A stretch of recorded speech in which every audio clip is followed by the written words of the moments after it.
ஒரு ஊரில் ஒரு புகழ்பெற்ற பத்திரிகையாளர் இருந்தார். அவர் ஒரு நாள் திடீர்னு இறந்து போயிட்டார். அதுக்கப்புறம் நேராக சொர்க்கத்துக்கு போனார். சொர்க்கத்தின் வாசலில் நின்றுக்கிட்டு இருந்த ஒருத்தர் அவரை தடுத்தார். இதை பாரு, ஏற்கனவே இங்கே 12 பத்திரிகையாளர்கள் இருக்கிறாங்க, அவங்களுக்கே இங்கே வேலை இல்லை. அதுக்கு என்ன காரணம்னா, சொர்க்கத்தில் திடுக்கிடும் செய்திகள்லாம் ஒன்றும் கிடையாது. அப்படி என்ன இருக்க போகுது? இங்கே எல்லாம் அது ஒழுங்காக நடந்துக்கிட்டு இருக்கோம். எல்லாம் ஒழுங்காக நடந்தால் பத்திரிகைகளுக்கு சுவாரஸ்யமான கொலை கொள்ளை தீ வைப்பு இது மாதிரி எதுவும் இங்கே இல்லை. ஏற்கனவே இங்கே இருக்கிறவங்க எல்லாரும் மரத்தடியில் உட்காந்துக்கிட்டு தியானம் பண்ணிகிட்டு இருக்கிறாங்க. அந்த ஒரே செய்தி தான் தினமும் இங்கே வந்துக்கிட்டு இருக்குது. அதை படிக்கிறதுக்கே இங்கே ஆள் கிடையாது.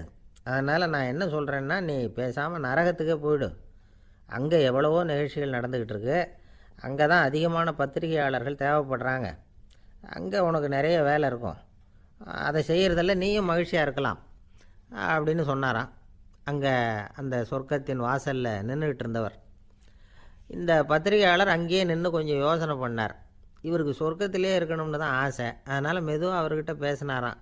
ஐயா, என்னை ஒரு 24 மணி நேரம் இங்கே உள்ளே இருக்கிறதுக்கு அனுமதி கொடுங்க. இங்கே இருக்கிற பல பத்திரிகையாளர்களை எனக்கு தெரியும். அவங்களில் சில பேரை சமாதானப்படுத்தி மெதுவாக பேசி நரகத்துக்கு அனுப்பி வச்சுட்றேன். நான் இங்கே இருந்துக்கிறேன். உங்கள் கணக்குப்படி 12 பேருக்கு மேலே இங்கே தாண்டாது, அப்படி பார்த்துக்கிறேன் அப்படின்னாராம். அவரும் யோசனை பண்ணி பார்த்துட்டு, சரி அப்படியே உனக்கு அனுமதி கொடுக்குறேன், ஆனால் ஒரு விஷயம், 24 மணி நேரம் தான் அனுமதி, அதுக்குள்ளே எல்லாம் நடக்கணும் அப்படின்ட்டுருக்கார். சரின்னு சொல்லிவிட்டு இந்த பத்திரிகையாளர் உள்ளே போனார். யோசனை பண்ணார். திட்டம் போட்டு ஒரு பொருளையை கிளப்பி விட்டார். சக பத்திரிகையாளர்களெல்லாம் கூப்பிட்டு சொன்னாராம், இதை பாருங்கள், நரகத்தில் ஒரு பெரிய தினசரி பேப்பரை கொண்டுகிட்டு வர்றதுக்காக திட்டம் போட்டுக்கிட்டு இருக்காங்க. அதுக்கு பல அதிகாரிகள் தேவைப்படுறாங்க. நிறைய சம்பளம் கிடைக்கும். யார் யாரெல்லாம் நரகத்துக்கு போக ஆசைப்படுறாங்களோ அவங்கெல்லாம் போகலாம் அப்படின்னு ஒரு பொருளையை கிளப்பி விட்டார்.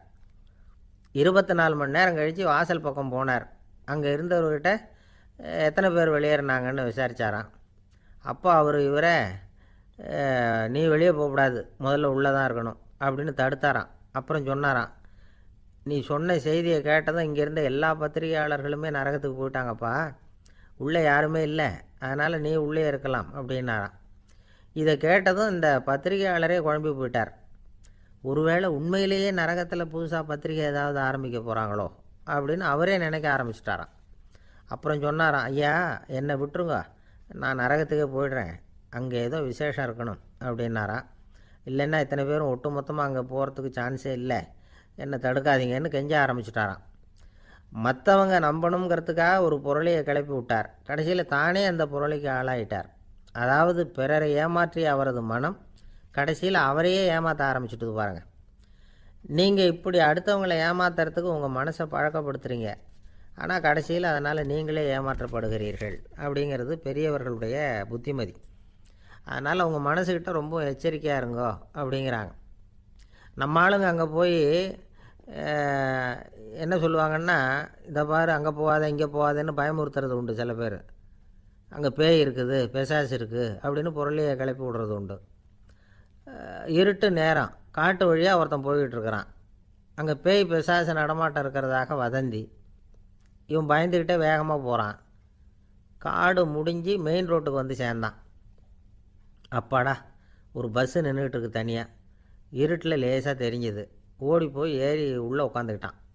பயந்துக்கிட்டே போனவன் அப்புறம் தான் தெரியுது, உள்ளே யாருமே இல்லை, டிரைவரும் இல்லை, கண்டக்டரும் இல்லை, வேறு யாரும் இல்லை. இவனுக்கு பேய் பயம் அதிகமாக போட்டுது. ஏன்னா நடு ராத்திரி.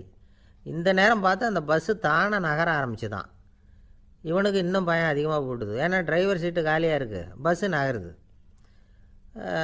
இவன் உடம்பு பூரா நடுங்க ஆரம்பிச்சுட்டுது. வீல்னு கத்தலாமான்னு பார்த்தான். அந்த நேரம் பார்த்து அவன் தோளில் ஒரு கை விழுந்துதான். திடுக்கிட்டு திரும்பி பார்த்துருக்குறான். அங்கே டிரைவர் நிற்கிறார். அவர் சொன்னாராம், ஏன்பா, ஏற்கனவே பஸ்ஸு பிரேக் டவுன், நாங்கள்லாம் பின்னாடி இறங்கி நின்று தள்ளிகிட்டு இருக்கிறோம், நீ மட்டும் ஜாலியாக ஏறி உக்காந்துக்கிட்டியா, இறங்கி வந்து தள்ளுப்பா அப்படின்னாராம். இருட்டை கண்டா பயம் உண்டாவதே அது ஏன்? இப்படி ஒரு கேள்வியை ஒரு பெரியவர்கிட்ட கேட்டாங்க. அதுக்கு அவர் பதில் சொல்கிறார், மனிதனுடைய ஆதிகால வாழ்க்கையில் தொற்றிக்கொண்ட பயம் இது வேரூன்றி இருக்குது, இன்னமும் போகலை. 50,000 வருஷங்களுக்கு முன்னாடி மனுஷன் குகைகளில் வாழ்ந்தான். பகலில் பயம் இருக்காது, ராத்திரியில் மிருகங்கள் தாக்கும் கொல்லும், நிம்மதியாக தூங்கக்கூட முடியாது. அதனால் இந்த மனுஷனுக்கு இரவுன்னா மரணம் பயம் அப்படின்னு பழகி போச்சு. மனிதர்களுடைய எல்லா மனசையும் சேர்த்து மொத்தமாக ஒரு மனசு உண்டு. மனிதர்களுடைய நினைவு இந்த மொத்த மனசில் பதிஞ்சிருக்கு, பரவுது. இந்த மொத்த மனசில் இருட்டு பற்றிய பயம் பதிந்து நீடிக்குது அப்படிங்கிறார் அவர். இந்த காலத்தில் இரவை பகலாக்கிறதுக்கு எவ்வளவோ விளக்குகள்லாம் வந்தாச்சு. ராத்திரியிலேயும் மிருகங்கள் தாக்குங்கிற நிலைமை இல்லை. பாதுகாப்பான வீடுகள் விலங்குகளும் விலகி போயிடுது. அதாவது விலங்குகள்லாம் விலகி போயிட்டுது, வீடுகளும் பாதுகாப்பாக இருக்குது. சரி, இருந்தாலும் அந்த பழங்கால பயம் இருட்டு பயம் இன்னமும் மனுஷனை விட்டு போகலை. இன்னொரு விஷயம் என்னென்னா, இருட்டிலேருந்து வெளிச்சத்துக்கு வராத மனிதர்களும் இன்றைக்கி அதிகம். ஒரு ஆள் ஆற்றுக்கு மீன் பிடிக்கிறதுக்காக போனான், இன்னும் விடியல. அதுக்குள்ளே வலையை எடுத்துகிட்டு கிளம்பி போயிட்டான். வெளிச்சம் வர்றதுக்கு முன்னாடியே போய் சேர்ந்துட்டான். விடிகிற வரைக்கும் என்ன பண்ணுறது, சும்மா கரையிலேயே உட்காந்து காலை ஆட்டிகிட்டு இருக்கிறான். காலில் ஏதோ ஒரு சின்ன மூட்டை தட்டுப்பட்டுது. இருட்டில் அது என்னன்னு சரியாக தெரியல. மூட்டைக்குள்ளே சின்ன சின்ன கல்லாக நிறைஞ்சிருக்குது. சும்மா பொழுது போகணுமேங்கிறதுக்காக இவன் அந்த மூட்டைக்குள்ளே இருந்து ஒவ்வொரு கல்லாக எடுத்து ஆற்றுல வீசிக்கிட்டு இருக்கிறான். விடிகிற வரைக்கும் வேறு வேலை இல்லைங்கிறதுனால எப்படி செஞ்சுக்கிட்டே உட்காந்துருக்கிறான். கிழக்க மெதுவாக வெளிச்சம் தெரிய ஆரம்பிச்சிது. பொழுது விடியறதுக்கான அறிகுறி. இதுக்குள்ளே அந்த மூட்டையில் இருந்த எல்லா கல்லையும் எடுத்து வீசி எறிஞ்சுட்டான். கடைசியாக ஒரே ஒரு கல் மட்டும்தான் கையில் பாக்கி இருந்தது. வெளிச்சம் வந்ததும் அந்த கல்லை பார்த்தான், அப்படியே திகைச்சு போயிட்டான். அடடா, இது வரைக்கும் தெரியாமல் தப்பு பண்ணிட்டோமே அப்படின்னு நினச்சான். ஏன் தெரியுமா, அவன் கையில் இருந்தது வெறும் கல் இல்லை, விலை வசந்த ரத்தன கல். அது இருட்டில் என்னென்னு புரியாததுனால மூட்டையில் இருந்த எல்லா ரத்தன கல்லையும் ஆற்றுல வீசி எறிஞ்சிருக்கிறான். இப்போ அவனுக்கு அழுகையே வந்துடும் போல இருந்தது. வாழ்க்கையை வசதி ஆக்கிக்கிறதுக்கான வாய்ப்பு அவனுக்கு இருந்தது. இருந்தாலும் இருட்டில் அதை இழந்துட்டான். அந்த வகையில் அவனுக்கு கொஞ்சம் அதிர்ஷ்டம் இருந்திருக்குது. அதாவது ஏதோ ஒரு வகையில் இருந்திருக்குது. அதனால தான் அந்த கடைசி கல்லை எரியறதுக்குள்ளே வெளிச்சம் வந்துட்டுது. பல பேருக்கு அந்த அளவு கூட அதிர்ஷ்டம் வர்றதில்லை. எல்லாத்தையும் வீசினதுக்கு அப்புறம் தான் வெளிச்சம் வரும். என்னென்னு விவரம் தெரியாமலே எழுந்திரிச்சு வந்துடுவாங்க. வாழ்க்கைங்கிறது ஒரு பெரிய புதையல். அதை புரிஞ்சிக்காமல் மனுஷன் அதை வீசி எரிஞ்சிக்கிட்டு இருக்கான் அப்படிங்கிறது தான் பெரியவங்க கருத்து. சில பேருக்கு புரிஞ்சுக்கிற நேரம் வரும், அதுக்குள்ளே வாழ்நாள்லாம் ஓடி போயிருக்கும். அதுக்கப்புறம் என்ன பண்ணுறது? நம்மால் ஒருத்தன் கையில் ஒரு சின்ன பையோடு வந்துக்கிட்டு இருந்தான். பை உள்ள ஏகப்பட்ட நகைகள் ரத்தன கல் எல்லாம் இருக்குது. வந்துக்கிட்டு இருந்தவன் திடீர்னு அந்த பையை அப்படியே ஒரு குளத்தில் வீசி எறிஞ்சுட்டான். மகான்கள் தான் இப்படி பற்று இல்லாமல் இருப்பாங்க. என்னங்க இது, விலை மதிப்புள்ள அந்த பையை இப்படி குளத்தில் வீசி எறிஞ்சுட்டீங்களே, இதுக்கு என்ன அர்த்தம் அப்படின்னு கேட்டார் அவன் கூட வந்தவர். அவன் மெதுவாக இவர் காதோட காதாக சொல்கிறான். ஒரு போலீஸ்காரர் பின்னாடி வந்துக்கிட்டு இருக்கிறார், அவர் போனதுக்கப்புறம் இதை எடுத்துக்குவேன் அப்படிங்கிறான். நம்மக்கிட்ட ஒருத்தன் தப்பாக நடந்துக்கிட்டானா உடனே நாம் என்ன செய்வோம்? கையை ஓங்கிட்டு அவனை அடிக்க போவோம். நாம் அவங்ககிட்ட அவனை விட ஒருபடி மேலே தப்பாக நடந்துக்குவோம். ஆனால் பெரியவங்கள்லாம் அப்படி நடந்துக்கிறது இல்லை. இன்னா செய்தாரை ஒருத்தல் அவர் நாண நன்னயம் செய்து விடல் அப்படின்னு வள்ளுவர் சொல்லியிருக்கார் இல்லையா? அதுக்கு தகுந்த மாதிரி நடந்துக்குவாங்க. பாயசித் விஸ்தாமிங்கிறவர் ஒரு பெரிய ஞானி. அவர் ஒரு நாள் ராத்திரி ரொம்ப நேரம் மசூதியில் இருந்துட்டு வீட்டுக்கு திரும்பி வந்துக்கிட்டு இருக்கிறார். வழியில் ஒரு குடிகாரன், அவன் கையில் ஒரு இசைக்கருவி, அதை கண்ணாபின்னான்னு மீட்டிக்கிட்டு வாய்க்கு வந்தபடியே என்னத்தையோ பாட்டுன்னு நினச்சிக்கிட்டு பாடிக்கிட்டு அவன் பாட்டுக்கு கிடக்கிறான் வழியில். அதோடு இருந்தாலும் பரவாயில்ல, அந்த பக்கமாக வழியில் போகிறவங்க வர்றவங்களையெல்லாம் பார்த்து கண்ணாபின்னான்னு திட்டிக்கிட்டு இருக்கிறான், ரொம்ப வளர்க்குறான். பாயசீத் பிஸ்தாமிங்கிற அந்த பெரியவர் அந்த வழியாக போகிறார். அவனை பார்க்குறார். அவனுடைய நிலைமையை பார்த்துட்டு பரிதாபப்படுறார். ஏன்பா இது மாதிரியெல்லாம் நடந்துக்கிற, இப்படி நடக்கலாமா அப்படின்னு ஏதோ கொஞ்சம் புத்திமதி சொல்கிறதுக்கு ஆரம்பித்தார். அவனுக்கு கோபம் வந்துட்டுது. கையில் வச்சுருந்த வாத்திய கருவி அதால் ஓங்கி அந்த பெரியவர் தலையில் ஒரு அடி கொடுத்தான். ரத்த காயம் ஏற்பட்டு போச்சு. அவன் கையில் இருந்த இசைக்கருவியும் அடித்த வேகத்தில் ரெண்டாக உடஞ்சி போச்சு. அவ்வளோ வேகமாக அடிச்சிருக்கான். இவ்வளவு தூரத்துக்கு நடந்து போச்சுல்ல, அந்த மாபெரும் ஞானி வாயை திறந்து ஒரு வார்த்தை கூட பேசலை. பேசாமல் தலையை பிடிச்சிக்கிட்டு அவர் பாட்டுக்கு போயிட்டார். மறுநாள் அந்த பெரியவர் என்ன பண்ணார் தெரியுமா? கொஞ்சம் இனிப்பு பண்டங்கள், கொஞ்சம் பணம், இது ரெண்டையும் ஒரு ஆள் மூலமாக அனுப்பி வச்சார் அந்த குடிகாரனுக்கு. அவனுக்கு ஒன்றும் புரியல. என்ன விவரம்னு விசாரித்தான். வந்த ஆள் ஒரு கடுதாசியை நீட்டினான். அதில் விவரம் இருந்தது. ஞானி எழுதியிருக்கிறார், இதை பார்ப்பா, உங்களுடைய இசைக்கருவி உடையறதுக்கு என்னுடைய தலை காரணமாக ஆயிட்டுது. அதுக்காக நான் ரொம்ப வருத்தப்படுறேன். அதுக்காக தான் பணம் அனுப்பி வச்சுருக்கேன். வேறு புதுசாக ஒரு இசைக்கருவி வாங்கிக்கோ. அப்புறம் இன்னொரு விஷயம், நேற்றுக்கு ராத்திரி என்கிட்ட ஏகப்பட்ட கசப்பான வார்த்தைகளை பேசினேன். இதோடு அனுப்பியிருக்கிற இனிப்பு பண்டங்களை சாப்பிட்டு உன்னுடைய நாவில் உள்ள கசப்பை மாற்றிக்கும் அப்படின்னு அதில் எழுதப்பட்டிருந்தது. இந்த சமயத்தில் அவன் குடி மயக்கத்தில் இல்லை, தெளிஞ்சு போயிருந்த நேரம் இது. அதனால் அதை படித்த உடனே அவனுக்கு ரொம்ப வெக்கமாக போச்சு. தலை குனிஞ்சான், யோசனை பண்ணான். கொஞ்ச நேரத்தில் தன்னுடைய நண்பர்கள் சில பேரையும் கூப்பிட்டுக்கிட்டு நேராக அந்த ஞானி இருக்கிற இடத்துக்கு ஓடினான். அவர் காலில் விழுந்தான், அவர்கிட்ட மன்னிப்பு கேட்டுக்கிட்டான். பெரியவங்களே தெரியாமல் நான் இந்த பாவச் செயலை பண்ணிவிட்டேன், என்னை மன்னிச்சுங்க, உங்களுடைய பொறுமையும் போதனையும் என்னுடைய கண்ணை திறந்துட்டுது. இனிமேல் நானும் என்னுடைய நண்பர்களும் நல்ல வழியில் திருந்தி வாழ போகிறோம் அப்படின்னா. ஞானி செய்த நன்னயம் குடிகாரனை எப்படி திருத்திருக்கு பார்த்தீங்களா? இந்த கதையை கேட்டுவிட்டு ஒருத்தர் சொன்னார், என் வாழ்க்கையில் கூட அப்படி ஒரு சம்பவம் நடந்தது சார். நானும் ஒரு நாள் ராத்திரி ஓவராக குடிச்சிட்டு ஒரு கிட்டாரை வாசிச்சுக்கிட்டு கண்ணாபின்னான்னு உளறிக்கிட்டு திட்டிக்கிட்டு இருந்தேன். அந்த சமயம் அந்த வழியாக ஒருத்தர் வந்தார். ஓங்கி தலையில் ஒரே ஒரு அடி, ரத்தம் வந்துட்டுது. அதுக்கப்புறம் என் மனசு தெரிந்துவிட்டுது சார் அப்படின்னார். அப்படியா என்ன ஆச்சரியமா? ஆமாம் சார், அடி விழுந்தது அவர் தலையில் இல்லை, என் தலையில். வந்தவர் என்ன அப்படி அடிச்சுட்டார். மயக்கம் தெளிஞ்சதுக்கப்புறம் தான் எனக்கு விவரம் புரிஞ்சுது. அவர் ஒரு போலீஸ்காரர் அப்படின்னார் ரொம்ப சோகமாக. ஒரு ஊரில் ஒரு துறவி இருந்தார், புத்த சமய துறவி.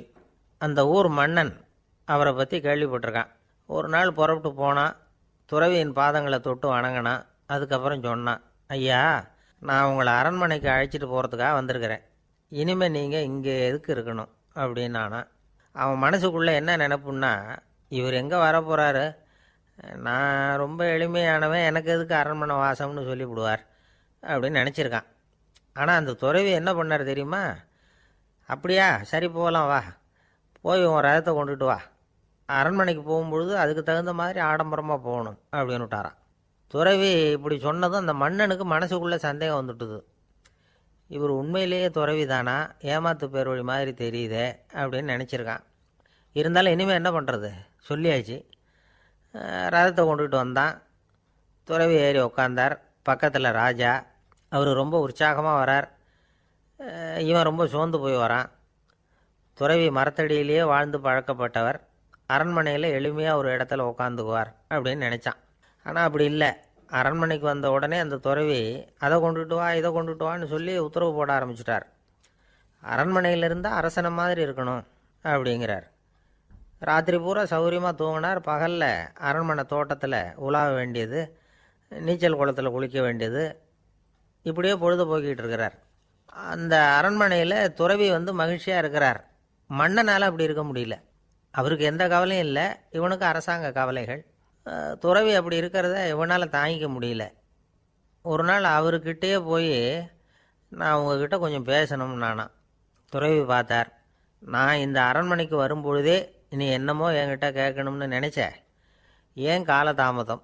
நீ அனாவசியமாக உன்னையே தொந்தரவு பண்ணிகிட்ருக்கிற, நீ கவலையாக இருக்கேங்கிறது எனக்கு புரியுது. நான் மரத்தடியில் இருந்தப்போ கூட என்னை அடிக்கடி சந்திச்சுக்கிட்டு இருப்பேன், ஏதாவது விளக்கம் கேட்குறது உண்டு. இங்கே வந்த பிறகு என்னை சந்திக்கிறது கூட அபூர்வமாக போயிட்டுது. நீ இப்போ என்ன கேட்க போகிறேங்கிறது எனக்கு தெரியும், இருந்தாலும் கேள் அப்படின்னாராம். வேற ஒன்றும் இல்லைங்க, இப்போ உங்களுக்கும் எனக்கு என்ன வித்தியாசம்? 2 பேரும் அரண்மனையில் தான் இருக்கிறோம். நீங்கள் மகிழ்ச்சியாக இருக்கிறீங்க, நான் அப்படி இருக்க முடியல. இவ்வளவுக்கும் நீங்கள் முன்னாடி இருந்தது மாதிரி இல்லை. தினமும் தங்கத்தேர் கேட்குறீங்க, உயர்தரமான ஆடைகள் அணியிறீங்க, சுவையான சாப்பாடு. இப்படி இருக்கிறப்போ உங்களுக்கும் எனக்கு என்ன வித்தியாசம்? இதுதான் மன்னனுடைய கேள்வி. இதுக்கு பதில் சொல்கிறேன், என் கூட புறப்பட்டு வா, இந்த நகரத்துக்கு வெளியில் போவோம் அப்படின்னு சொல்லி அரசனை கூப்பிட்டுக்கிட்டு ஊர் எல்லைக்கு சேர்ந்தார் துறவி. அங்கே போய் சொன்னார், இதை பாருப்பா, இந்த இடத்த தான் தேடிக்கிட்டு இருந்தேன். இனிமேல் நான் திரும்பி வரப்போகிறதில்ல. நீ என்னோட வர்றியா, திரும்பி போறியா அப்படின்னார். நான் எப்படிங்க உங்கள் கூட வர முடியும்? என்னுடைய நாடு, என்னுடைய சொத்துக்கள், மனைவி, மக்கள் எல்லாத்தையும் விட்டுட்டு எப்படிங்க வர்றதுன்னா. இப்போ அந்த துறவி சொன்னார், இப்போ வித்தியாசத்தை தெரிஞ்சுக்கிட்டியா? நான் அரண்மனையில் இருந்தேன், எல்லா வித பொருள்களும் உடையவனாக இருந்தேன், ஆனால் எதையும் சொந்தம் கொண்டாடுறவனாக இருக்கல. ஆனால் நீ அப்படி இல்லை, எல்லாத்தையும் சொந்தம் கொண்டாடிக்கிட்டு இருக்கிற. இதுதான் நமக்குள்ள வித்தியாசம் அப்படின்னு சொன்னார். அரண்மனை ஆடைகளை அப்படியே களைஞ்சார், அரசங்கிட்ட கொடுத்தார். உன்னுடைய ஆடைகளை நீயே வச்சுக்கோன்னார். அவர் பாட்டுக்கு நடந்து போனார், திரும்பியே பார்க்கல. அரசனுக்கு அப்போ தான் தன்னுடைய அறியாமை விளங்குச்சான். இதிலேருந்து நாம் புரிஞ்சிக்க வேண்டியது என்னென்னா, இந்த உலகத்தில் எத்தனையோ பொருள்கள், அதையெல்லாம் முறையாக பயன்படுத்தினா மகிழ்ச்சி. அதை விட்டுட்டு அதுக்கெல்லாம் சொந்தம் கொண்டாட ஆரம்பித்தா கவலை. நம்ம ஆட்கள் சொந்தம் கொண்டாடுற விதமே தனி. ஒரு ஆள் இன்னொருத்தங்கிட்ட ஒரு கொடை கடன் வாங்கியிருந்தான், திருப்பி கொடுக்கல. கொடையை கொடுத்தவன் கேட்டான், என்கிட்ட கடன் வாங்கினிய கொடை, அதை கொஞ்சம் திருப்பி தர்றியான்னா. அது உனக்கு இப்போ அவசரமாக தேவைப்படுதா அப்படின்னு கேட்டான் இவன். எனக்கு தேவைப்படலை, அந்த கொடையை நான் யாருக்கிட்ட வாங்கியிருந்தேனோ அவனுக்கு இப்போ அது அவசரமாக தேவைப்படுது அப்படின்னு நானான் அந்த ஆள். அந்த ஆளுக்கு பேச தெரியாது, அவர்கிட்ட கொஞ்சம் எச்சரிக்கையாக நடந்துக்கோ அப்படின்னு சொல்கிறது உண்டு. அப்படின்னா என்ன அர்த்தம்?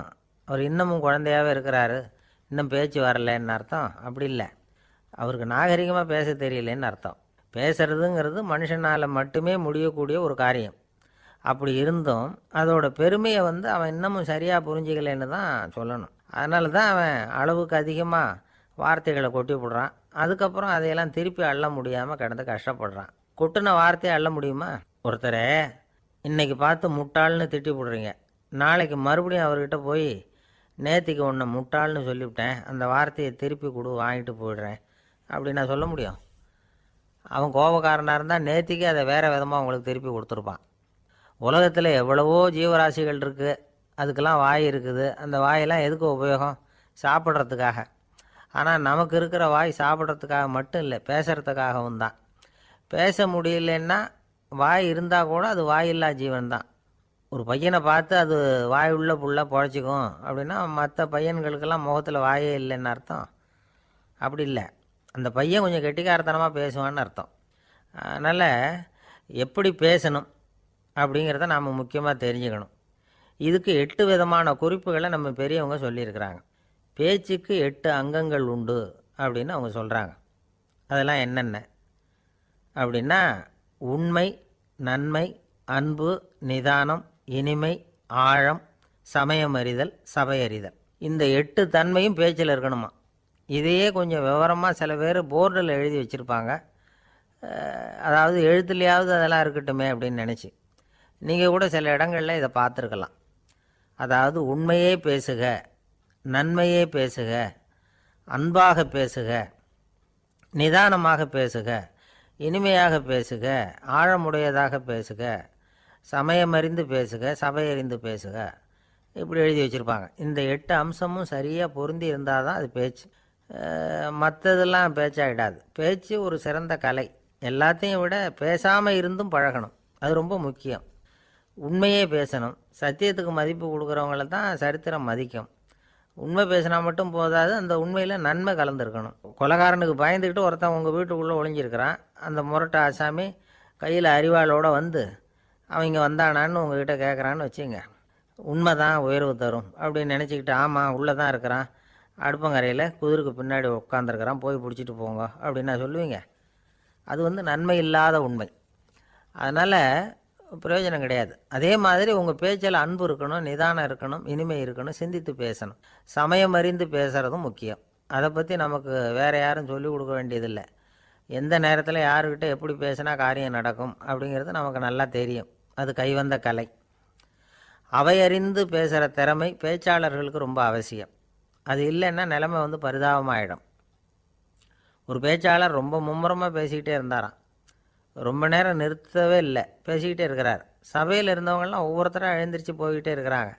கடைசியில் 2 பேர் தான் அக்கறையாக பேசுகிறவரை கவனிச்சிக்கிட்டு உட்காந்துருந்தாங்களாம். மேடையில் பேசிக்கிட்டு இருந்தவர் அவங்கள பார்த்து சொன்னாராம், எனக்கு கூட்டம் முக்கியம் இல்லை, எவ்வளவு பேர் என் பேச்சை கேட்குறாங்க அப்படிங்கிறது முக்கியம் இல்லை. நீங்கள் 2 பேராவது ஊக்கமாக என்னை கவனிச்சிக்கிட்டு உட்காந்துருக்குறீங்க, அது போதும். உங்களுக்காகவே நான் பேசிக்கிட்டு இருக்கிறேன் அப்படின்னார். இதை கேட்டதும் உட்காந்துருந்த 2 பேரில் ஒருத்தர் எழுந்திரிச்சு, அப்படி இல்லைங்க, நாங்கள் 2 பேரும் நீங்கள் பேசி முடித்த உடனே தொடர்ந்து பேச வேண்டிய ஆளுங்க, அதுக்காக தான் காத்துக்கிட்டு இருக்கிறோம், சீக்கிரம் முடிங்க அப்படின்னாங்களாம். இன்பம் துன்பம் இது 2ம் சேர்ந்தது தான் வாழ்க்கை. இது எல்லாரும் சொல்லிகிட்டு இருக்கிற ஒரு உண்மை. அது சரி, இது 2ம் வர்றதுக்கு என்ன காரணம்? துறவி ஒருத்தர் யோசித்து பார்த்துருக்கார். இன்ப துன்பம் தோன்றுவதற்கு முக்கியமாக 6 காரணங்கள் உண்டு அப்படிங்கிறார் அவர். அது என்னங்கிறத நாமளும் தெரிஞ்சு வச்சுக்குவோமே. இப்போ முதல் காரணம் சுயநலம். ஒரு தாயார் தன்னுடைய சுயநலம் கருதி தன்னுடைய மகன் இன்பமாக இருக்கணும்னு ஆசைப்படுறாங்க. மகனும் அப்படியே ஆசைப்படுறான். அதனால் தாயாரின் இன்ப துன்பங்களை பார்த்துட்டு மகனும் இன்ப துன்பம் அடையிறான். அந்த அம்மாவுக்கும் அதே நிலைமை தான். ரெண்டாவது காரணம் உறவு. நான் துறவியான பிறகு கூட உறவுங்கிற காரணத்தினால தான் தாயாருடைய சுக துக்கங்களை கண்டு நானும் சுக துக்கம் அடைகிறேன். என் தாயாருடைய நிலைமையும் இதுதான் அப்படிங்கிறார் ஒரு துறவி. மூணாவது காரணம் என்னென்னா அறிமுகம். எனக்கு அறிமுகமான ஒருத்தரை ரயில் நிலையத்தில் சந்திக்கிறேன். அவர் தன்னுடைய பணப்பையை எங்கேயோ தொலைச்சி விட்டு வருத்தப்பட்டுக்கிட்டு இருக்கிறார். நானும் வருத்தப்படுறேன். அந்த சமயத்தில் யாரோ ஒருத்தர் இதுதானே அவங்க பணப்பை அப்படின்னு சொல்லி கொண்டாந்து நீட்டுறார். பணப்பையை தொலைச்சவர் சந்தோஷப்படுறார், நானும் சந்தோஷப்படுறேன். இது அந்த துறவி சொல்கிற அனுபவம். நாலாவது காரணம் என்னென்னா கருணை. எனக்கு முன்னே பின்னே தெரியாத ஒருத்தனை யாரோ ஒருத்தன் அடித்து காயப்படுத்தி போடுறான். கருணை காரணமாக நான் அதுக்காக துக்கப்படுறேன். அஞ்சாவது காரணம் எதையும் நம்புறது. ஒரு பசுமாட்டை ஒரு முரணை அடிச்சுக்கிட்டு இருக்கிறான் அப்படின்னு ஒருத்தர் வந்து நம்மகிட்ட சொல்கிறாருன்னு வைங்க, உடனே நான் துக்கப்படுறேன். இன்னொருத்தர் வந்து அந்த முரணனை போலீஸ்காரங்க பிடிச்சிட்டு போயிட்டாங்கன்னு சொல்லி சொல்கிறார், நான் உடனே சந்தோஷப்படுறேன். மூணாவதாக ஒருத்தர் வந்து முதல் 2 பேரும் சொன்னது பொய்யுங்கிறார். அப்போ நான் இன்ப துன்பம் ரெண்டுமே இல்லாமல் நிம்மதியாக இருக்கிறேன். இது ஒரு விதம். அடுத்தது 6வது காரணம் என்னென்னா தன்மயமாகுதல். ஒரு நாவல் படிச்சுக்கிட்டு இருக்கிறோம், அதில் வர்ற பாத்திரங்களோட நாம் ஒன்றி போயிடுறோம். அதில் வர்ற பாத்திரங்கள் சிரிச்சுதுன்னா நாமளும் சிரிக்கிறோம், அது அழுதுன்னா நாமளும் அழறோம். அதெல்லாம் வந்து அந்த துறவி சொல்கிற அனுபவ உண்மைகள்.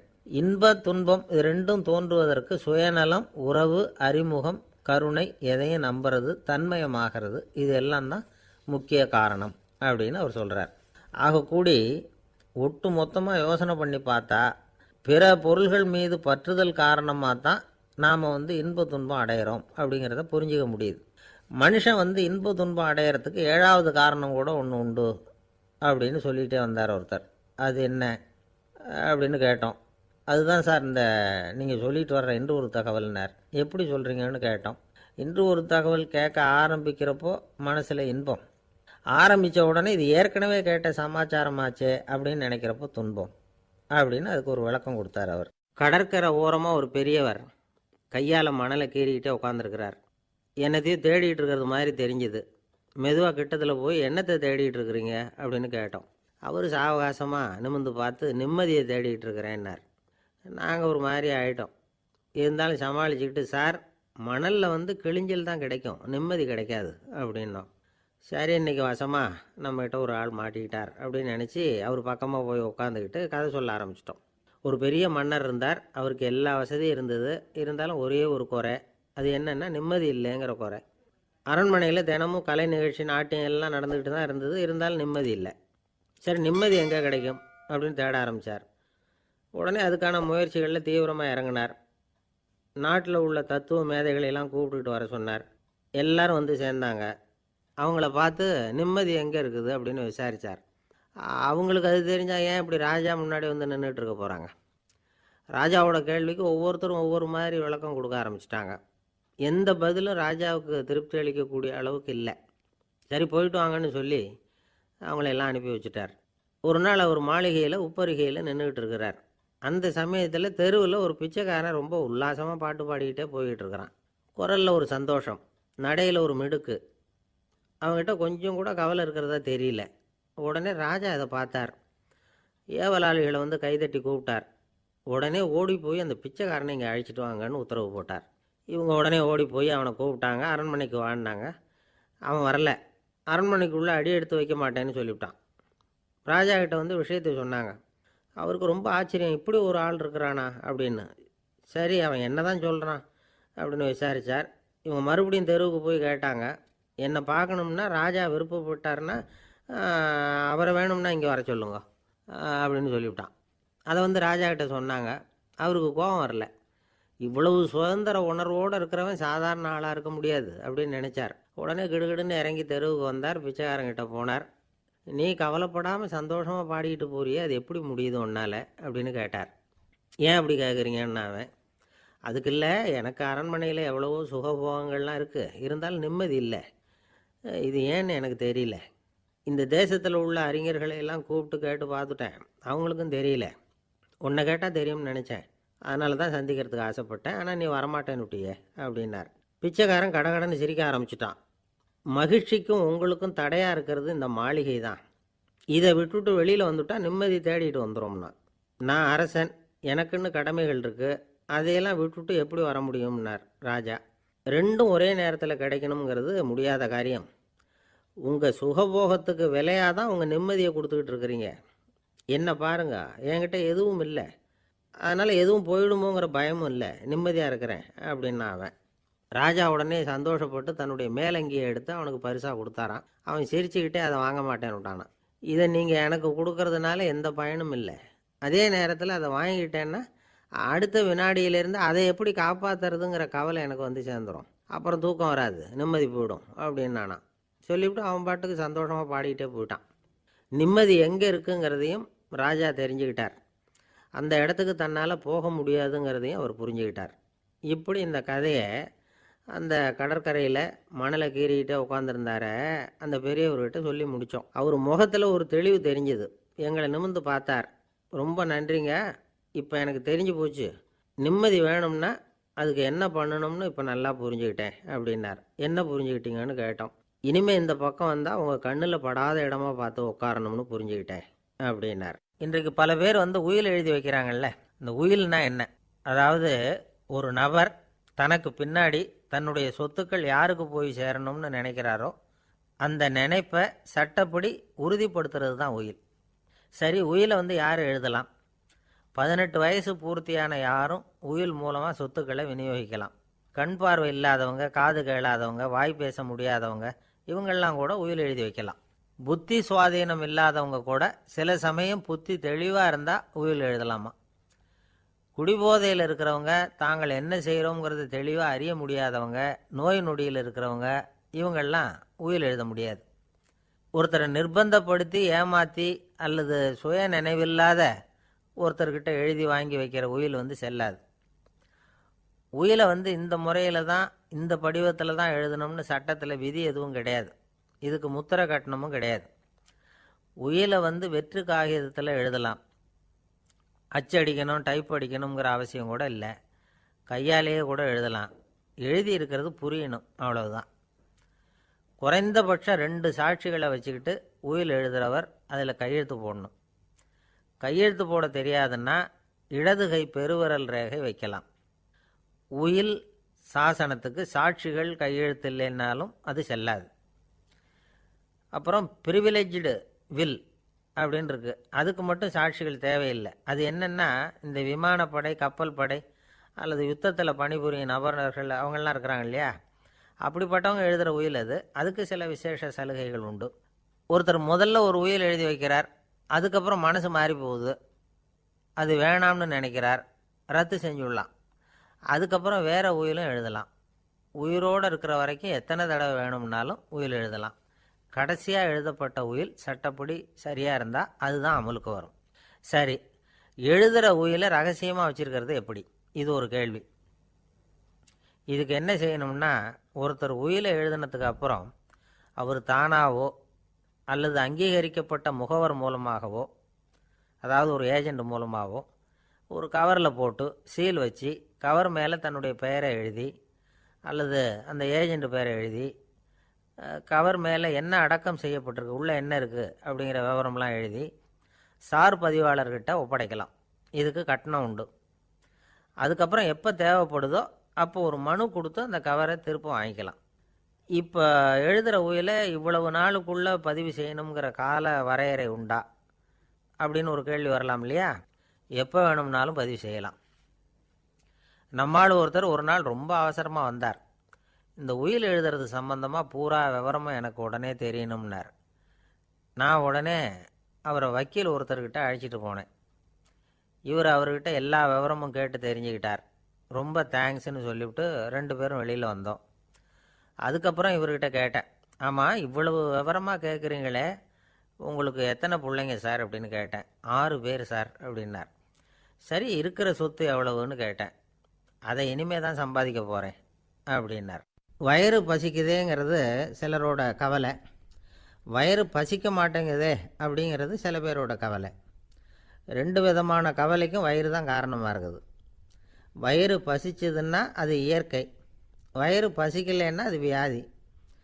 ஆனால் பசியையும் நாம் பசிப்பிணி அப்படின்னு தான் சொல்லுவோம். என்ன காரணம்?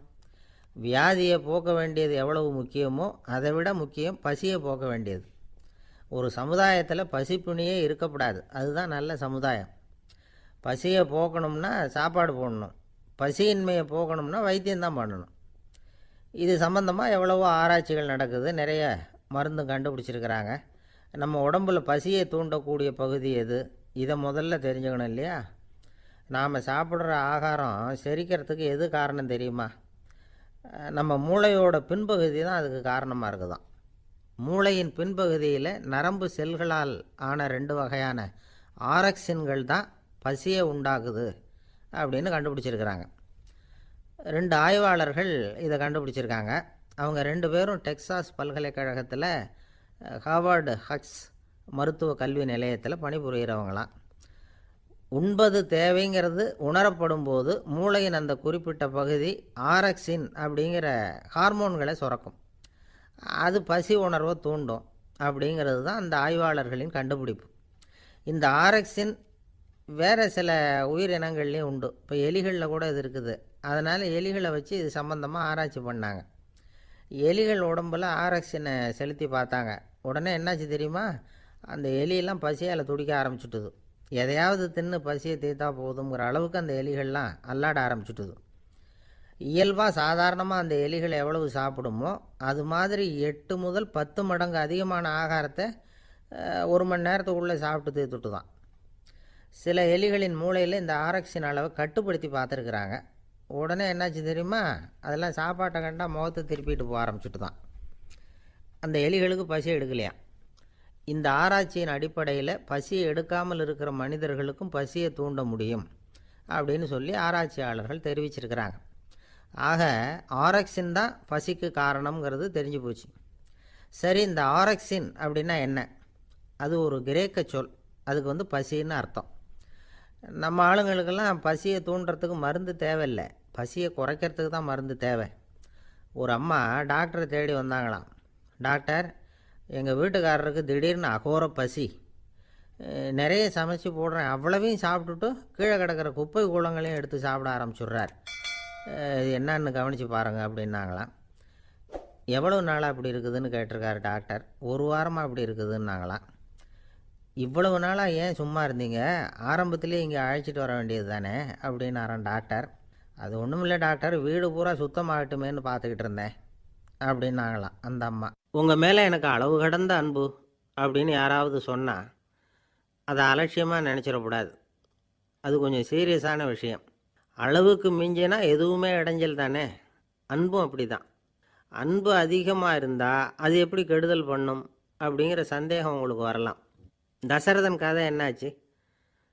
கைகேயி மேலே வச்ச அளவு கடந்த அன்பு ராமன் காட்டுக்கு போகிறாப்புல ஆகிட்டுதில்ல. தசரதன் எப்பேற்பட்ட அரசன்?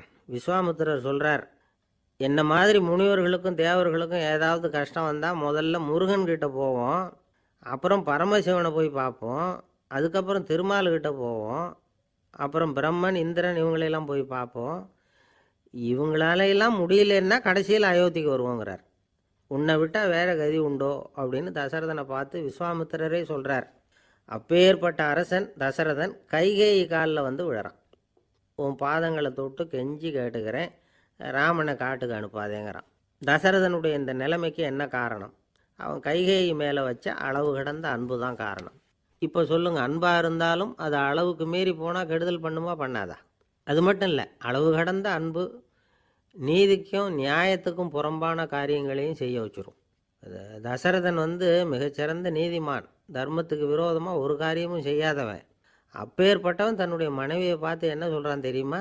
உனக்காக நான் என்ன செய்யணும்னு சொல்லி செய்கிறேன், ஒரு குற்றமும் செய்யாத ஒருத்தனை கொல்லணுமா கொல்கிறேன், மரண தண்டனை விதிக்கப்பட்ட ஒருத்தனை விடுதலை செய்ய சொல்கிறியா செய்கிறேன், எந்த பிச்சைக்காரனையாவது கோடீஸ்வரனாக சொல்கிறியா ஆக்கிறேன், அல்லது கோடீஸ்வரனை பிச்சைக்காரன் ஆக்கணுமா ஆக்கிறேன் அப்படிங்கிறான். நீதிக்கு விரோதமான இந்த பாவங்களை செய்யறதுக்கு அப்பேற்பட்ட அரசன் எப்படி துணிஞ்சான்? மனைவி பேரில் வச்ச அளவு கடந்த அன்பு தான் காரணம். திரிசூலம், வஜ்ராயுதம், வாள் இதுகளால் தாக்கப்பட்டால் கூட அதையெல்லாம் கொஞ்சம் கூட லட்சியம் பண்ணாத ஒருத்தன் காமதேவனுடைய மலர் அம்புகள் தாக்குனா அதை அவனால் தாக்கு பிடிக்க முடியல, விழுந்துடுறான். காமதேவனுக்குள்ள மகிமையே அதுதாங்கிறார் துளசிதாசர். அதனால தான் பெரியவங்கள்லாம் என்ன சொல்கிறாங்கன்னா, எதையும் அளவுக்கு மீறி செய்யாதேங்கிறாங்க. அப்பா அம்மா மனைவி மக்கள் எல்லார் பேர்லேயும் அன்பு அவசியம்தான். ஆனால் அந்த அன்பு அறிவுக்கு புறம்பாக இருக்கக்கூடாது, அளவுக்கு மீறி இருக்கக்கூடாது. அப்போ தான் வாழ்க்கை சுகமாக இருக்கும், இல்லைன்னா அவஸ்தை தான். அளவுக்கு மீறின அன்புங்கிறது புரியுது, அது சரி. அறிவுக்கு புறம்பான அன்புங்கிறது எப்படி? ஒரு தாய்க்கு ஜலதோஷம் அல்லது ஏதோ ஒரு தொற்று நோயின்னு வச்சுங்களேன். அந்த அம்மாவுக்கு தன்னுடைய குழந்தை பேரில் அளவு கடந்த அன்பு. தனக்கு நோய் இருக்குது, அது அடுத்தவங்களுக்கு தொற்றக்கூடியது அப்படின்னு தெரிஞ்சிருந்தோம் அன்பை காட்டுறதுக்காக அந்த குழந்தைக்கு முத்தம் கொடுக்குறேன்னு தூக்கி வச்சுக்கிட்டு கொஞ்சம் ஆரம்பிச்சதுன்னு வச்சுக்கோங்க, அது நல்லா இருக்குமா? இதுதான் அறிவுக்கு புறம்பான அன்புங்கிறது. அது மாதிரி விலங்குகள்கிட்ட அன்பாயிருன்னு சொல்கிறோம். அதுக்காக புலிக்கு முத்தம் கொடுக்க முடியுமா? அப்படி கொடுத்தா அது அறிவுக்கு புறம்பான அன்பு. அதனால் அன்பு கூட அறிவுபூர்வமாக இருக்கணும் அப்படிங்கிறத இன்றைக்கி தகவல் மூலமாக நாம் புரிஞ்சுக்கணும். இந்த காலத்து காதலன் தன்னுடைய காதலிகிட்ட சொன்னானாம், இதை பாரு, உன் பேரில் எனக்கு அளவு கடந்த அன்பு, உனக்காக என்ன செய்யணும் சொல்லு, செய்கிறேன். நெருப்பில் நடக்கணுமா நடக்கிறேன், நீரில் குதிக்கணுமா குதிக்கிறேன், உயிரையே கொடுக்கணுமா கொடுக்குறேன் அப்படின்னா. சரி, வர்றேன் ஞாயிற்றுக்கிழமை சாயந்தரம் 6 மணிக்கு இதே இடத்துக்கு வாங்க அப்படின்னுது அந்த பொண்ணு. இவன் கொஞ்சம் யோசனை பண்ணி பார்த்துட்டு, அன்னைக்கு மழை பெய்யாமல் இருந்தால் வந்துடுறேன் அப்படின்னானா. இந்த உலகத்தில் மனுஷன் எவ்வளவோ தவறுகள் செய்கிறான். அதுக்கெல்லாம் என்ன காரணம்? அதை பற்றின ஆராய்ச்சி தான் இன்றைக்கி. இதுக்கு ஆராய்ச்சி என்னத்துக்கு? அது தெரிஞ்ச விஷயந்தானே அப்படின்னு நீங்கள் நினைக்கலாம். ஆனால் அப்படி அலட்சியமாக இந்த விஷயத்தை விட்டுறக்கூடாது. பொதுவாக எல்லோரும் நினைக்கலாம், எது சரி எது தவறு அப்படின்னு தெரியாததுனால தான் மனுஷன் தப்பு பண்ணுறான் அப்படின்னு. ஆனால் அப்படி சொல்லிட முடியாது. மனுஷன் தெரிஞ்சே தான் தவறுகள் பண்ணுறான். இப்போ உதாரணத்துக்கு, ஒரு சாலையில் இடது பக்கம் போக வேண்டிய ஒருத்தர் நடுக்கோட்டை தாண்டி வலது பக்கமாக வண்டியை ஓட்டிகிட்டு போகிறாருன்னு வச்சுக்கோங்க. என்னப்பா இது தப்பு இல்லையா அப்படின்னு அவர்கிட்ட கேட்டால், அதெல்லாம் எனக்கு தெரியும், நீ உன் வேலையை பார்த்துட்டு போ அப்படிம்பார். வலது பக்கமாக போகிறது தப்புன்னு தெரிஞ்சே தான் அவர் அப்படி செய்கிறார், அப்படி போகிறார். பெரிய உத்தியோகத்தில் இருக்கிறவங்க கூட லஞ்சம் வாங்குறாங்க. அவங்களுக்கெல்லாம் லஞ்சம் வாங்குறது தப்புன்னு தெரியலன்னு அர்த்தம்? திருடுறது தப்புன்னு தெரியாமலாம் மனுஷன் திருடுறான்? நல்லாவே தெரியும். நீங்கள் வேணும்னா கேட்டு பாருங்கள், வேறு வழி இல்லை அதனால தான் திருடுறேன்பா. திருடுறது ஒரு புண்ணியமான காரியம்னு திருடனே கூட சொல்ல மாட்டான். திருடுறது தவறுங்கிறது திருடனுக்கு தெரியும் அப்படிங்கிறத விளக்கிறதுக்காக ஒரு பெரியவர் ஒரு கதை சொன்னார். அதாவது 2 திருடர்கள் 2 பேரும் சேர்ந்து ஒரு வீட்டுக்கு போய் ஒரு 10,000 ரூபாயை திருடிட்டு வந்துடுறாங்க. ஒரு காட்டு வழியாக வந்துக்கிட்டு இருக்கிறாங்க. இன்னும் விடியல. 2 பேருக்கும் தூக்கம் கண்ணை சுற்றுது. சரி, இப்படியே ஒரு மரத்தடியில் படுத்து தூங்குவோம், காலையில் விடிஞ்சதும் இந்த பணத்தை 2 பேரும் பங்கு போட்டுக்குவோம் அப்படின்னு முடிவு பண்ணுறாங்க. அதே மாதிரி படுத்து தூங்குறாங்க. நடு ராத்திரியில் ஒரு திருடன் முழிச்சிக்கிறான். விடிகிற வரைக்கும் காத்துக்கிட்டு இருந்தால் 5,000 ரூபா தான் கிடைக்கும், இப்போவே கம்பி நீட்டினா 10,000 ரூபா கிடைக்கும் அப்படின்னு யோசித்து பார்த்துட்டு ஒரு முடிவுக்கு வந்தான். மெதுவாக அந்த 10,000த்தையும் சுருட்டிக்கிட்டு அடுத்தவனுக்கு தெரியாமல் ஓடி போயிட்டான். விடியுது. அடுத்தவன் எழுந்திரிச்சு பார்க்குறான். பணத்தையும் காணலை, பாகஸ்தனையும் காணலை. இந்த திருடன் அந்த திருடனை திட்டுறான், திருட்டு பய, அயோக்கிய பய, இப்படி அநியாயமாக கிளப்பிட்டு போட்டானே அப்படிங்கிறான். இதிலேருந்து என்ன தெரியுது? தெரியாமல் எடுத்துக்கிட்டு போகிறது திருட்டு, அயோக்கியத்தனம், அநியாயம் அப்படிங்கிறது இவனுக்கு தெரிஞ்சிருக்குது. அதனால தான் அடுத்தவனை பார்த்து இப்படி திட்டுறான். அதனால் தெரியாததுனால மனுஷன் தவறு பண்ணுறான்னு சொல்கிறது சரியில்லை. அப்படின்னா மனுஷன் பண்ணுற தவறுகளுக்கு உண்மையான காரணம் தான் என்ன? இதே சந்தேகம் அர்ஜுனனுக்கும் வந்துதான். அதனால தான் அவன் பகவானை பார்த்து கேட்குறான், மனுஷன் தன் விருப்பத்துக்கு விரோதமாக ஏதோ ஒரு சக்தியினால் பலாத்காரமாக இழுக்கப்பட்டது மாதிரி பாவம் பண்ணுறானே, அந்த சக்தி என்ன அப்படின்னு கேட்குறான். இதுக்கு பகவான் பதில் சொல்கிறார், காமமும் குரோதமும் தான் அந்த சக்திகள், அதாவது ஆசையும் சினமும். இது 2ம் உன்னுடைய எதிரிகள் அப்படிங்கிறத புரிஞ்சுக்கோ அப்படிங்கிறார். இன்னமும் நுணுக்கமாக பார்த்தா காமத்தினுடைய மறு உருவங்கள் தான் குரோதமும் லோபமும். ஆசை நிறைவேறலைன்னா குரோதம், அதாவது கோபம். ஆசை நிறைவேறிட்டதுன்னா லோபம், அதாவது பேராசை. பாவத்தை கண்ட்ரோல் பண்ணணும்னா அதுக்கு மெயின் சுவிட்சு எது அப்படிங்கிறது இப்போ தான் தெரியுது. அதுக்கு மனுஷன் தெரிஞ்சே தான் தவறு பண்ணுறான் அப்படின்னு பேசிக்கிட்டோமே. அதுக்கு ஒரு உதாரணம். ஒரு ஆள் ஹோட்டலில் சாப்பிட போனான். சாப்பிட்டு முடித்தான். எழுந்திரிச்சு முதலாளிகிட்ட பில்லை கொடுத்தான். காசை கொடுக்கல. முதலாளி பணம் கொடுன்னு கேட்டார். இவன் என்கிட்ட பணம் இல்லைன்னா. முதலாளி கொஞ்சம் கூட அலட்டிக்கல. உள்ளே இருந்து ஒரு ஆளை கூப்பிட்டார். இவனை கூப்பிட்டுட்டு போய் இட்லி மாவு ஆட்ட சொல்லுனார். இவனும் கவலைப்படாமல் உள்ளே போயிட்டான். அப்போது அழைச்சிட்டு போகிற ஆள் கேட்குறான், ஏன் சார் சாப்பிட்றதுக்கு முன்னாடி காசு இல்லைங்கிறது உங்களுக்கு தெரியாதா அப்படின்னு கேட்குறான். தெரியும், காசு இல்லைங்கிறதும் தெரியும், காசு இல்லாமல் சாப்பிட்டா மாவாட்டணுங்கிறதும் தெரியும் அப்படின்னா அந்த ஆள். அப்படின்னா நீங்கள் உங்கள் வீட்லேயே சாப்பிட்ருக்கலாமே அப்படின்னு கேட்குறான் அவன். அதுக்கு இவர் சொல்கிறாரு, அது எப்படி, அங்கே சாப்பிட்டாலும் நான் இதே வேலையை தானே செய்ய வேண்டியிருக்கும் அப்படின்னாரான். நம்மளை மாதிரி ஒரு ஆசாமி அவன் நம்மளை மாதிரியே கற்பனை பண்ணான். அதாவது நாம் தான் இந்த உலகத்தில் ரொம்பவும் கஷ்டப்படுறோம், மற்றவங்கள்லாம் சந்தோஷமாக இருக்கிறாங்க அப்படின்னு அவன் நினச்சிக்கிட்டான். அவன் ஒரு நாள் கடவுளை வேண்டிக்கிட்டானான், சுவாமி இந்த உலகத்தில் எவ்வளவோ பேர் இருக்கிறாங்க, ஒவ்வொருத்தருக்கும் ஒவ்வொரு விதமான கஷ்டம் இருக்கலாம், ஒத்துக்கிறேன், இருந்தாலும் எனக்கு அது கொஞ்சம் அதிகமாக இருக்கிறது மாதிரி தெரியுது. அதனால் நீங்கள் எனக்காக ஒரு சின்ன உதவி செஞ்சால் போதும். அது வேறு ஒன்றும் இல்லை, என்கிட்ட இருக்கிற துயரங்களை இன்னொருத்தர் யாருக்கிட்டையாவது கொடுத்துருங்க, அவர்கிட்ட இருக்கிற துயரங்களை என்கிட்ட மாற்றி கொடுத்துருங்க, ஒரு மியூச்சுவல் ட்ரான்ஸ்ஃபர், அவ்வளவுதான், அப்படி பண்ணிவிட்டா போதும் அப்படின்னு வேண்டிக்கிட்டானான். அன்னைக்கு ராத்திரியே அவன் ஒரு கனவு கண்டிருக்கான். வானத்திலேருந்து ஒரு குரல் கேட்டிருக்கு. அது என்ன சொல்லிச்சு தெரியுமா? ஏ ஜனங்களே, எல்லாரும் அவங்கவுங்க கஷ்டங்களை ஒரு பையில் போட்டு எடுத்துக்குங்க, அப்படி எடுத்துக்கிட்டு நேராக இந்த ஊர் எல்லையில் இருக்கிற கோயிலுக்கு வந்து சேருங்க அப்படின்னுது அந்த குரல். ஆஹா, கடவுள் நம்ம பிரார்த்தனைக்கு செவி சாய்ச்சுட்டார் அப்படின்னு சந்தோஷப்பட்டான் இவன். உடனே என்ன பண்ணான், தன்கிட்ட இருந்த கஷ்டத்தையெல்லாம் ஒரு சாக்கு பையில் போட்டு எடுத்துக்கிட்டான். வீட்டை விட்டு வெளியில் வந்தான். தெருவில் இறங்கி நடக்கிறான். அங்கே பார்த்தா ஏகப்பட்ட பேர் ஆளுக்கு ஒரு பையை தூக்கிக்கிட்டு கோயிலுக்கு போய்கிட்டு இருக்கிறாங்க. சில பேர் மூட்டையாக கட்டி தலையில் சுமந்துக்கிட்டு போய்கிட்டு இருக்கிறாங்க. இவன் பார்த்தான். இவனுக்கு ரொம்ப ஆச்சரியமாக இருந்தது. ஏன்னா எல்லாரும் வச்சிருக்கிற பை இவன் பையை விட பெருசாக இருந்தது. இவன் பை தான் இருக்கிறதுலே கொஞ்சம் சின்னதாக தெரிஞ்சுது. இப்போ அவன் மறுபடியும் சாமியை வேண்டிக்கிட்டான், கடவுளே இப்போ உள்ள சூழ்நிலையை கவனித்தா என்கிட்ட இருக்கிற பையே பரவாயில்லன்னு தோணுது, அதனால் வேற பை எதையும் மாற்ற வேணாம், இதுவே பரவாயில்ல, இந்த பையோடு திரும்பி வீட்டுக்கு போனால் போதும்னு நினைக்கிறேன் அப்படின்னு எதோ நினைக்க ஆரம்பிச்சுட்டான் அவன். எல்லோரும் கோயிலுக்கு போய் சேர்ந்தாங்க. கோயிலில் அந்த குரல் மறுபடியும் கேட்டுது. எல்லாரும் அவங்கவுங்க பைகளை சுகத்தில் தொங்க விடுங்க, திடீர்னு விளக்குகள் அணையும், மணி அடிக்கப்படும், அதுதான் அடையாளம். அந்த சமயத்தில் இருட்டில் உங்களுக்கு வேண்டிய பையை நீங்கள் மாற்றி எடுத்துக்கலாம், தேர்ந்தெடுத்துக்கலாம். வெளிச்சம் இருக்கிறப்பவே உங்களுக்கு பிடிச்ச பைக்கு பக்கமாக பார்த்து நீங்கள் நின்றுக்கலாம் அப்படின்னு சொல்லி விவரம் சொல்லிச்சான் அந்த குரல். அப்படி சொன்னதுக்கப்புறம் திடீர்னு விளக்கு அணைஞ்சிது, மணி அடிச்சுது. கொஞ்ச நேரம் கழித்து மறுபடியும் விளக்குகள்லாம் எரிஞ்சுது. இப்போ பார்த்தா எல்லாரும் அவங்கவுங்க பையையே கெட்டியாக பிடிச்சிக்கிட்டு நிற்கிறாங்க. இவனும் அப்படியே நிற்கிறான். இவன் மெதுவாக பக்கத்தில் நிற்கிறவங்ககிட்ட கேட்டானா, ஏன் நீங்கள் பையை கையிலேயே வச்சுருக்கிறீங்க, செவுத்தில் மாட்டலையா அப்படின்னு கேட்டிருக்கான். இல்லைப்பா, நீ ஏன் கையிலேயே வச்சுருக்கிறியோ அதே காரணத்துக்காக தான் நாங்களும் வச்சுருக்குறோம். நம்ம கவலைகளை பற்றி நமக்கு ஓரளவுக்காவது தெரியும், ஆனால் மற்றவங்க கவலைகள் நமக்கு பரிச்சயம் இல்லாதவை, பழக்கம் இல்லாதது. அதனால் நமக்கு தெரிஞ்ச கவலைகளை சமாளிக்கிறது சுலபம்.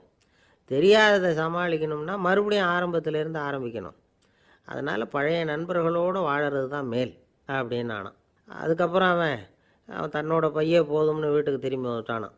இது ஒரு பெரியவர் சொல்லியிருக்கிற கதை. அதனால் நம்மக்கிட்ட இருக்கிற கஷ்டங்கள் தான் பெருசு, அதை இன்னொருத்தங்கிட்ட கொடுத்துட்டு மாற்றிக்கலாம் அப்படின்னு நினைக்கிறது தப்பு. இதே மாதிரி இன்னொரு சம்பவம். ஒரு ஊரில் ஒரு நாள் ராத்திரி ஆகாயத்திலேருந்து கடவுள் குரல் கேட்குது. இந்த ஊரில் இருக்கிற ஜனங்கள்லாம் கொஞ்சம் கவனிங்க, உங்களுக்கு ஒரு செய்தி. அதாவது இங்கே இருக்கிற ஜனங்கள்லேயே கொஞ்சம் கூட கவலையே இல்லாத ஆள் யாருன்னு எனக்கு தெரியணும். அதனால் எல்லாரும் அவங்கவுங்க கவலைகளை ஒரு பையில் போட்டு எடுத்துக்கிட்டு கோயிலுக்கு வாங்க அப்படின்னார் கடவுள். உடனே வரிசையாக எல்லாரும் வர ஆரம்பித்தாங்க. எல்லார் கையிலையும் பை இருந்தது, சின்னதும் பெருசுமா. கவலையே இல்லாத ஆள் யாருன்னு தேடினார் கடவுள். ஒரே ஒரு ஆள் மட்டும் கையில் எதுவும் இல்லாமல் வெறும் கையை வீசிக்கிட்டு ரொம்ப ஜாலியாக நடந்து வந்துக்கிட்டு இருந்தான். கடவுள் அவங்ககிட்ட போனார். ஏன்ப்பா உனக்கு கவலையே இல்லையா அப்படின்னு கேட்டார். எனக்கும் சில கவலைகள்லாம் உண்டு அப்படின்னானா அவன்.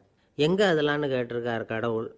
பின்னாடி லாரியில் வந்துக்கிட்டு இருக்கு அப்படின்னானா அவன். சங்கீத வித்வான்களில் பல வகை உண்டு. சில குறிப்பிட்ட ராகங்களை பாடுறதில் அவங்களுக்கு பெருமை வர்றது உண்டு. ஆனால் ஒருத்தர் இருந்தார், அவரால் ஒரு ராகத்துக்கே பெருமை வந்தது. அந்த ராகத்தை அவர் வாசித்து கேட்கணும் அப்படின்னு சொல்லுவாங்க. அது என்ன ராகம்னா தோடி ராகம். சரி, அந்த வித்வான் யாருன்னா அவர் தான் திருவாவடுதுறை ராஜரத்னம் பிள்ளை. பேராசிரியர் கல்கி ஒரு சமயம் தம்முடைய பத்திரிகையில் எழுதினாராம். அதை அப்படியே படிக்கிறேன் கேளுங்களேன். ஆகா, ஸ்ரீ ராஜரத்னம் பிள்ளையின் தோடி ஆலாபனையை முதலில் கேட்டபோது அவருடைய கற்பனையை விட்டு தள்ளுங்கள். நம்முடைய மனதில் என்னென்ன இன்பமயமான கற்பனைகள் எல்லாம் உதித்தன. குழந்தை தாயிடம் கொஞ்சம் குரலை கேட்டோம், அன்னை குழந்தையிடம் கொஞ்சம் குரலை கேட்டோம், ரதியும் மன்மதனும் பேசிக்கொண்ட காதல் மொழிகளை கேட்டோம், முருகன் சிவபெருமான் செவிகுளிர மொழிந்த உபதேசத்தை கேட்டோம், கலைமகள் கவிஞனுக்கு அருளிய ஆசி மொழிகளை கேட்டோம், நாரத முனிவருடைய தம்பூரா சுருதியை கேட்டோம், ராவணன் தன் எலும்பை ஒடித்து வீணையாகச் செய்து வாசித்த கானத்தை கேட்டோம், கானப்பறவைகளின் கலகல ஒலியை கேட்டோம், கோலக் குயில்களின் குரல் இனிமையை கேட்டோம். இப்படிலாம் பேராசிரியர் கல்கி விமர்சனம் எழுதியிருக்கிறார்.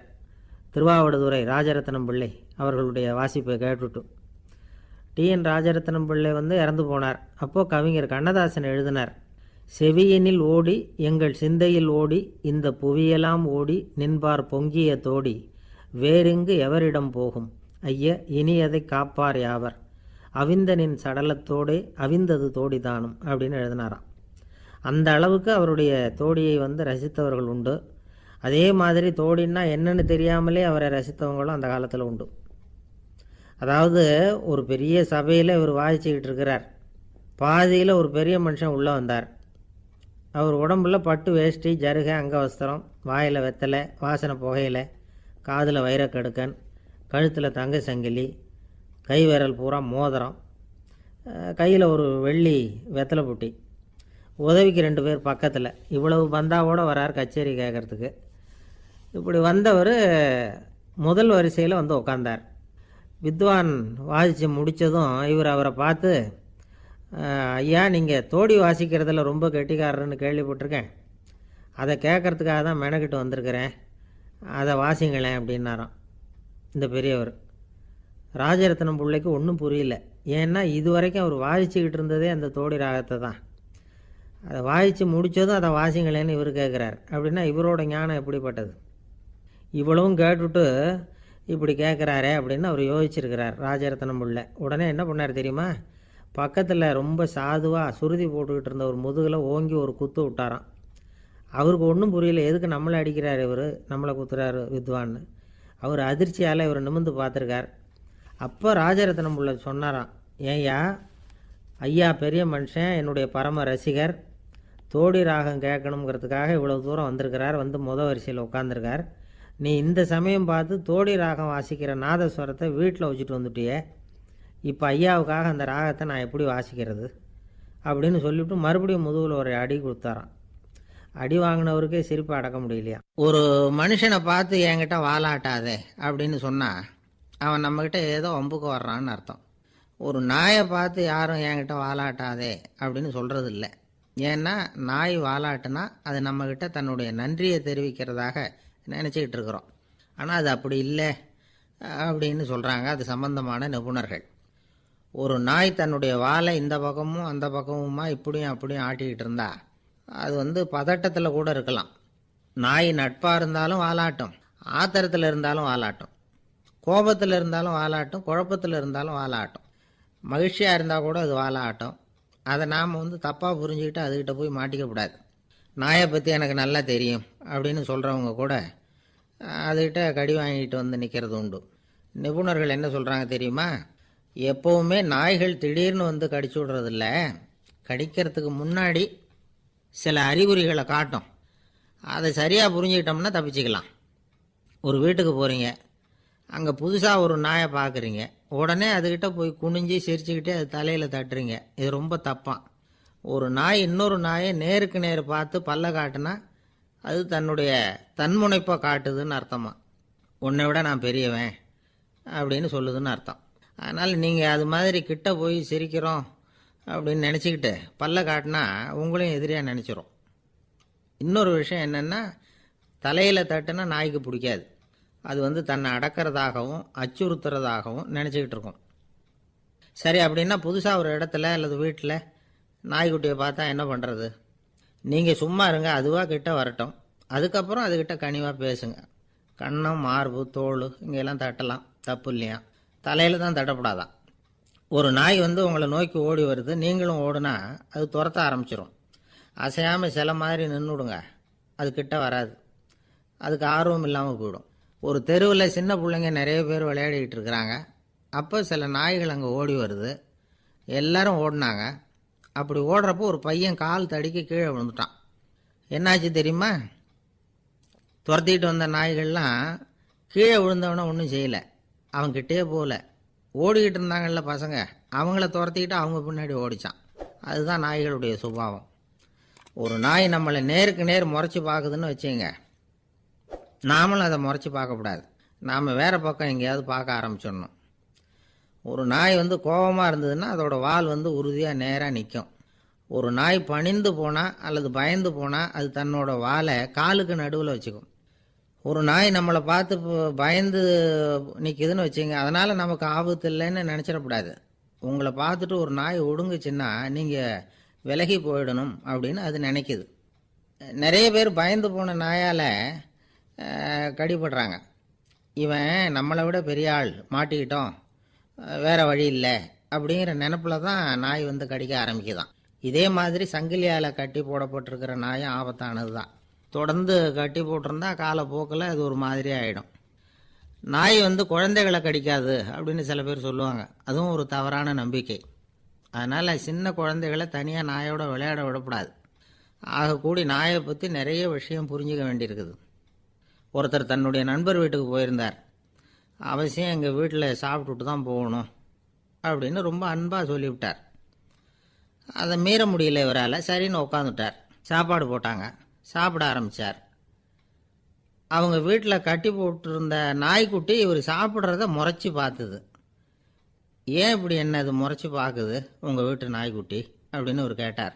அப்போ அவங்க சொன்னாங்களாம், அதுக்கிட்ட ஒரு கெட்ட பழக்கங்க, தன்னோட தட்டில் யார் சாப்பிட்டாலும் அது அப்படி தான் முறைச்சி பார்க்கும் அப்படின்னாரா அவர். அசோக மன்னர் வந்துக்கிட்டு இருக்கார். அவருடைய ஆலோசகர்கள் எல்லாம் பக்கத்தில் வந்துக்கிட்டு இருக்கிறாங்க.